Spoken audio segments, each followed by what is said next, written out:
Илья Эльбрусом, КС на связи. Прием с высоты 400 километров. Рады слышать вас, Эльбрус. Михаил на связи, Геннадий Иванович тоже. Loud and clear. Astronomie, astrophysique, cosmologie, astroparticules. Ça se passe là-haut. Salut à toutes et à tous. La collaboration Event Horizon Telescope, EHT, a produit une nouvelle image de M87 étoiles, enregistrée 1 an après la première qui avait été révélée en 2019, et à l'aide d'un radiotélescope supplémentaire dans le réseau, situé au Groenland. Dans l'article publié dans Astronomy and Astrophysics, on voit un anneau d'exactement la même dimension qu'en 2019, mais différent en termes de zone brillante. La toute première image de l'ombre de l'horizon de M87 étoiles avait été enregistrée le 11 avril 2017 par l'EHT. Pour exploiter tous les radiotélescopes du réseau en même temps et observer la zone du ciel où se trouve la galaxie M87, c'est possible seulement environ 1 semaine par an, au mois d'avril.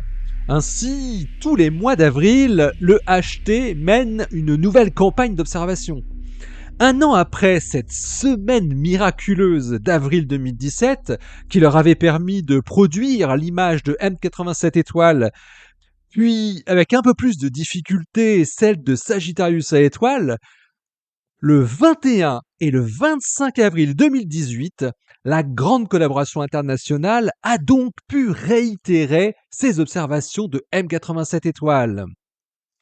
Il faut dire que pour améliorer les capacités d'observation par rapport à 2017, le Greenland Telescope a rejoint le HT, 5 mois seulement après l'achèvement de sa construction.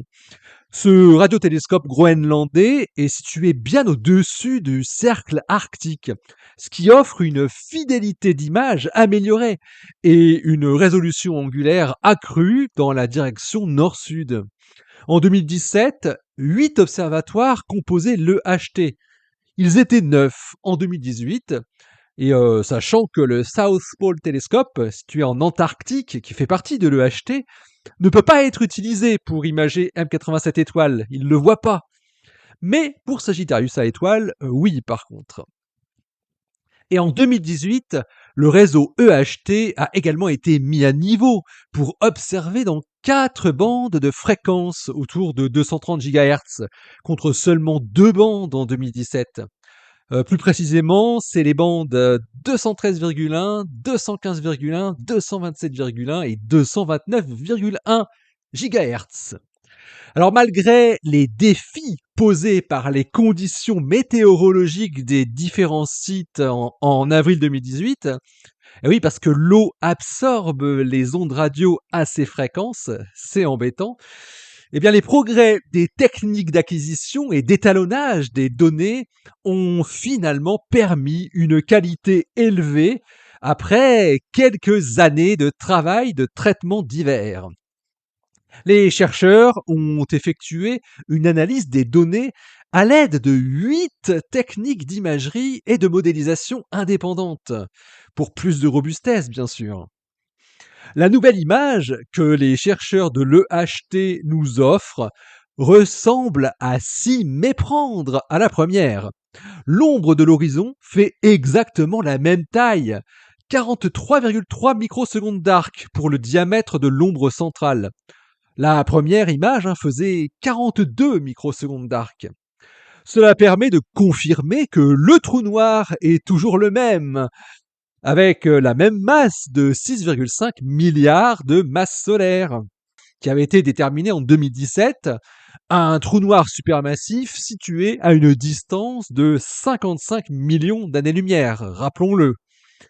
Mais les astrophysiciens précisent que cette valeur de masse n'est pas tout à fait en accord avec 2 évaluations très récentes qui ont été obtenues par la cinématique stellaire spectroscopique dans M87. La première adapte de nouveaux modèles d'orbite triaxiale aux observations du télescope Keck 2. C'est l'étude de Leopold et collaborateurs en 2023. Et il trouve une masse pour M87 étoiles de 5,3 milliards de masses solaires. La seconde estimation utilise les observations d'optique adaptative des instruments Muse et Oasis du VLT. C'est l'étude de Simon et collaborateurs en 2024. Et ils trouvent initialement une masse de 8,7 milliards de masses solaires. Mais en considérant un profil de masse stellaire différent dans la région interne, et donc un rapport masse sur lumière différent, cette méthode obtient une estimation de masse plus raisonnable de 5,5 milliards de masses solaires. Ces estimations de masse se situent à moins de 1,5 sigma de l'estimation de masse de l'EHT, mais sont donc un peu différentes. Il existe bien entendu d'importantes incertitudes systématiques dans ces différentes estimations de masse de M87 étoiles. Alors, chose très intéressante, par rapport à la première image de 2017, l'anneau de lumière radio n'est pas tout à fait le même en 2018.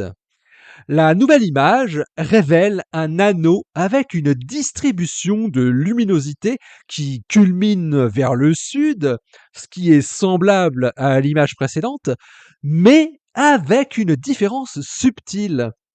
L'asymétrie de luminosité qui était observée sur l'image de 2017 est toujours présente, mais tournée d'un angle d'environ 30 degrés dans le sens inverse des aiguilles d'une montre. La direction du déplacement est cohérente avec une prédiction théorique qui avait été rapportée en 2017 si l'alignement du G à grande échelle du trou noir se trouve dans la direction normale au disque. Et en 2020, Villegas et collaborateurs avaient montré des preuves d'une variation de l'angle de position à l'échelle annuelle de la luminosité maximale de l'anneau de M87 étoiles. Ça sur la base d'une modélisation simple des données de l'EHT. Alors la présente étude est donc le premier cas où une telle variation à l'échelle annuelle est confirmée sans ambiguïté par l'imagerie. D'autre part, de récentes études de surveillance à long terme de M87 étoiles, utilisant un réseau interférométrique de type VLBI, à une longueur d'onde par contre plus grande que le HT, ont révélé l'existence d'une oscillation systématique de l'angle de position du G de M87 à l'échelle du parsec. C'est les études de Walker et al. En 2018 et de Cui et al. En 2023. Cette oscillation pourrait être causée par des instabilités de flux ou bien par une précession du trou noir supermassif. Mais néanmoins, que la variation temporelle de l'anneau que les chercheurs de l'EHT observent dans M87 étoiles et son G soient physiquement liés ou non, il pourrait de toute façon y avoir certains biais compte tenu du grand écart spatial qui les sépare et également du manque d'images EHT interannuelles, bien sûr. Une accumulation supplémentaire d'images de l'Event Horizon Telescope au cours des prochaines années, ainsi qu'une surveillance du G à l'échelle du parsec, sont nécessaires pour mieux comprendre l'origine de la variation à l'échelle annuelle de la structure en forme d'anneau et sa possible connexion avec le G à grande échelle du trou noir. Les astrophysiciens rappellent aussi qu'en plus de la variation de l'angle de position à l'échelle annuelle du point le plus brillant de l'anneau, les simulations de magnéto-hydrodynamique relativiste, ce qu'on appelle la GRMHD, pour l'environnement d'accrétion autour de M87 étoiles, montrent également que l'angle de position de l'emplacement le plus brillant de l'anneau peut varier en raison de l'environnement d'accrétion turbulent et magnétisé. Mais par contre, avec une échelle de temps beaucoup plus petite que la cadence d'observation annuelle de l'EHT. En supposant que le jet du trou noir soit aligné perpendiculairement au disque d'accrétion, avec de nombreuses observations annuelles pour accumuler un nombre statistiquement significatif d'images indépendantes, les chercheurs s'attendent à voir l'angle de position de la région la plus lumineuse être plus similaire à celui observé en 2018 plutôt qu'en 2017.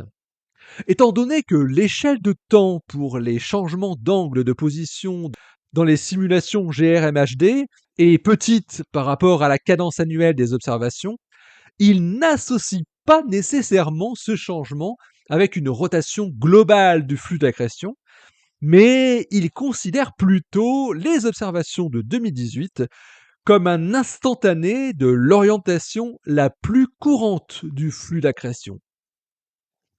Alors, rendez-vous dans 2 ans pour la deuxième image de Sagittarius à étoile, pourquoi pas, à moins que la troisième de M87 étoile arrive avant.